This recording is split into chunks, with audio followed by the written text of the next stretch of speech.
Hello. An important topic is comorbidities in Peyronie's disease, or the causes and development of Peyronie's disease, or the general health condition in Peyronie's disease. You can call this lecture whatever you like. This is an extremely important topic that fundamentally runs like a red thread through the entire understanding and treatment of Peyronie's disease. And that's exactly why I achieve such high results, because I place a strong emphasis on these conditions. And the first thing I want to talk to you about is sexually transmitted infections. Please be attentive with your doctor and make sure that they test you for sexually transmitted infections. Very often, these two conditions go hand in hand. How should you get tested properly? What kind of examination do you need to undergo? It's not just some checklist. No, guys. First of all, the examination should be prescribed by a good doctor based on the pathology they observe in you. What the doctor sees on the prostate ultrasound, what kind of discharge there is, what color the urethra appears, how and what consistency, how Peyronie's disease is progressing, what your medical history was before this, what your potency is, what your constitution is, and so on. There may be rashes. All of this gives the doctor clues about what needs to be examined in the patient. In reality, diagnostics are extremely broad nowadays. Laboratory diagnostics is one of the most interesting marketing strategies in medicine. That's why everyone is interested in developing this area. Doctors get paid separately for this, and laboratories get paid as well. All of this money comes from you. So you can be examined extensively and pointlessly, because sometimes it's clear that a certain pathology simply isn't present. But if the doctor orders the test, nothing bad will happen to him because of it. Do you understand? That's why everything is prescribed individually. About checklists. The laboratory itself creates the checklists, and the laboratory is no fool. They have marketers working there, and they design such checklists that it's impossible to check for a disease with just one checklist. You definitely need several checklists to cover the whole spectrum. And along with 3 useful ones, there are 5 unnecessary ones. That's usually how checklists are put together. That's why the doctor prescribes and monitors everything individually for you. First, the swab is taken however they see fit.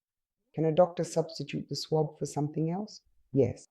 If they want, they can order a PCR test of the semen, or a bacterial culture, or even both.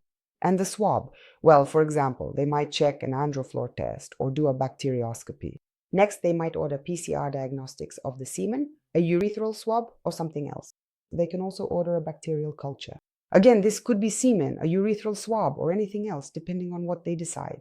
That's what concerns taking samples and examining the genital tract. The second thing that absolutely needs to be checked is a blood test for antibodies. Antibodies! Do you understand? This means we look at what the immune system is reacting to.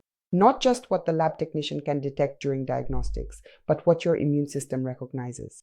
And very often, from these 2 different sources, we see different diseases.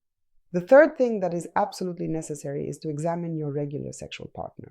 Also, take a swab from the genital tract or conduct some kind of examination of the genital tract discharge and check the blood test for infections. This is absolutely essential. Additionally, supplementary non-specific diagnostics are a great help for me and for other doctors.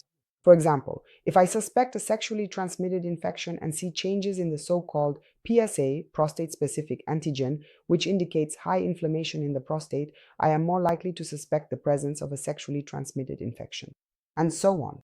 Thus, testing for infection is mandatory in cases of Peyronie's disease. The second issue that absolutely must be ruled out in Peyronie's disease is so-called hypogonadism, or low testosterone levels. It could be just low testosterone, or there could be several hormones that are low. SHBG is also included here, and so on. All of this is analyzed by your doctor if they are capable of analyzing it.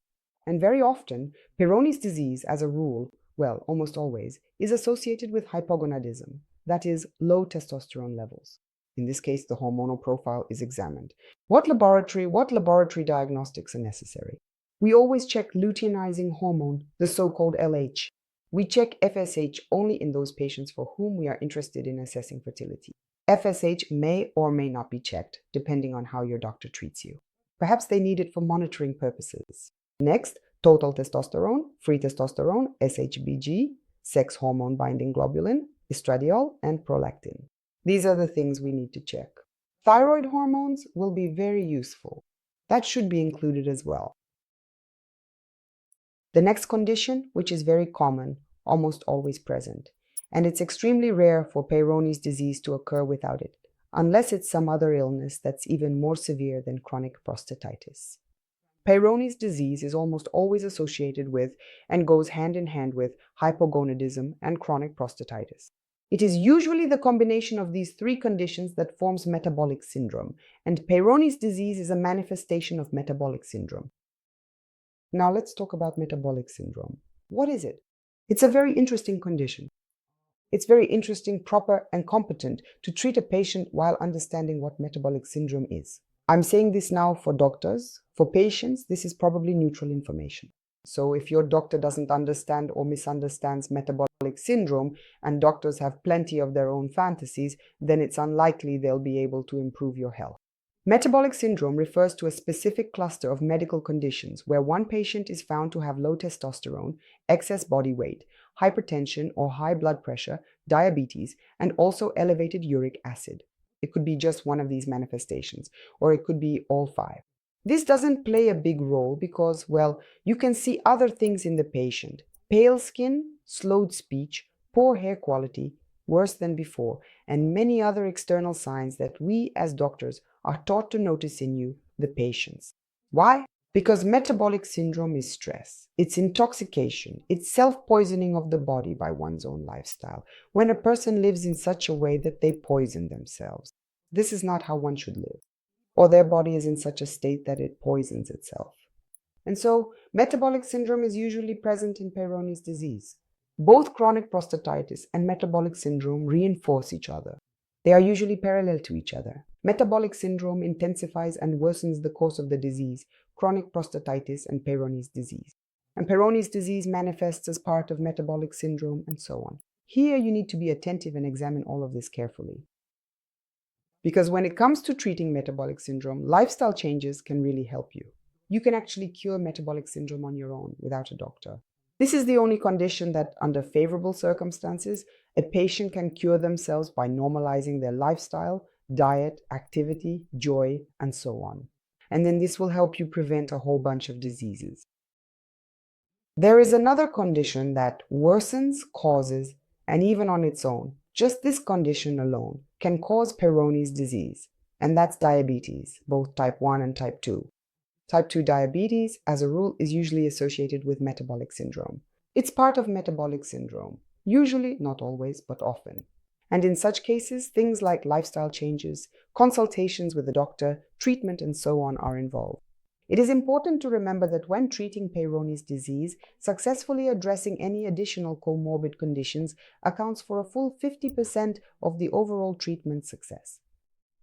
And if you don't stop Peyronie's disease for a long time, effectively and quickly, without working on the accompanying conditions, if chronic prostatitis remains, as a rule, the plaque will also remain to some extent, and so on. It was a pleasure. All the best. Please make sure to watch the video about lifestyle. This is an important point.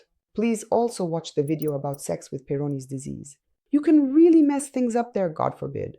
All the best. It was a pleasure. Goodbye.